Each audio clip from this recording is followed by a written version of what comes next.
Hello, everyone. It's wonderful to be together again. In the month of September, our small group sessions will focus on the life of Apostle Paul. His journey from his birthplace in Tarsus to being an ardent persecutor of Christians to ultimately becoming a zealous messenger of the gospel is an example to all of us that God's plans are certainly above our own.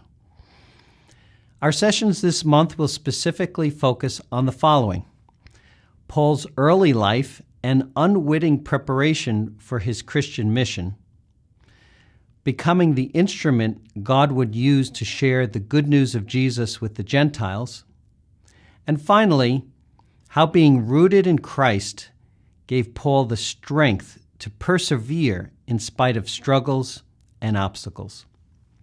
Let's begin by learning about Paul's life before his encounter with Jesus on the road to Damascus. During your schooling, did you ever think to yourself, when am I ever going to use this in life? And then, years later, did you find yourself employing that very thing you thought you'd never use?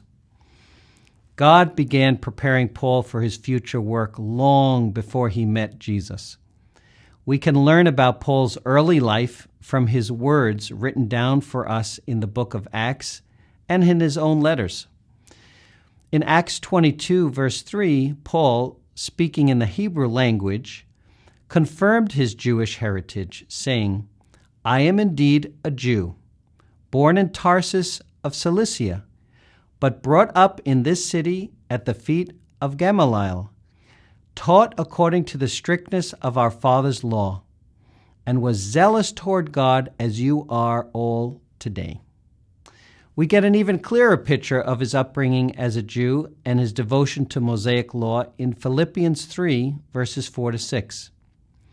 "If anyone else thinks he may have confidence in the flesh, I more so, circumcised the 8th day, of the stock of Israel, of the tribe of Benjamin, a Hebrew of the Hebrews, concerning the law, a Pharisee, concerning zeal, persecuting the church, concerning the righteousness which is in the law, blameless."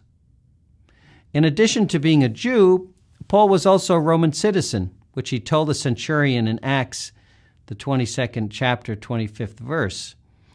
And as they bound him with thongs, Paul said to the centurion who stood by, "Is it lawful for you to scourge a man who is a Roman and uncondemned?" And to round out our picture of Paul, we learn from Acts 18, verses 1 to 3, that Paul also knew the skill of tent making and could sustain his natural life. What does all of this teach us? God was preparing Paul for his future from his birth. Paul spent his first 13 years of life in the merchant city of Tarsus, which is in modern-day Turkey. Tarsus was a busy metropolis of diverse culture and international commerce, a hub on a trade route that connected cities in the east like Rome to cities in the south. It was here that Paul was introduced to different cultures, learned the skill of tent making, and because of the university housed there, he experienced an academic atmosphere that fueled his desire for learning. Paul was born to Jewish parents and inherited the rights of being a Roman citizen.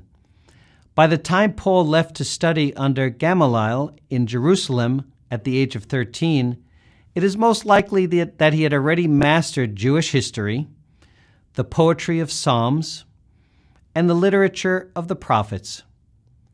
Paul would study under Rabbi Gamaliel for 5 to 6 years and would become a successful lawyer in Jerusalem. As a result of his studies, he was a master of the Jewish law and was knowledgeable in Aramaic, Greek, and Latin. As a Hebrew of Hebrews, a native of Greek culture, and a Roman citizen, he was well connected to the 3 great nationalities of the ancient world. As a Pharisee, Paul was a devoted disciple of God, a firm believer, a committed follower, and a dedicated testifier and teacher of the law as he knew it. All of these things prepared Paul well to fulfill the calling Jesus had for him.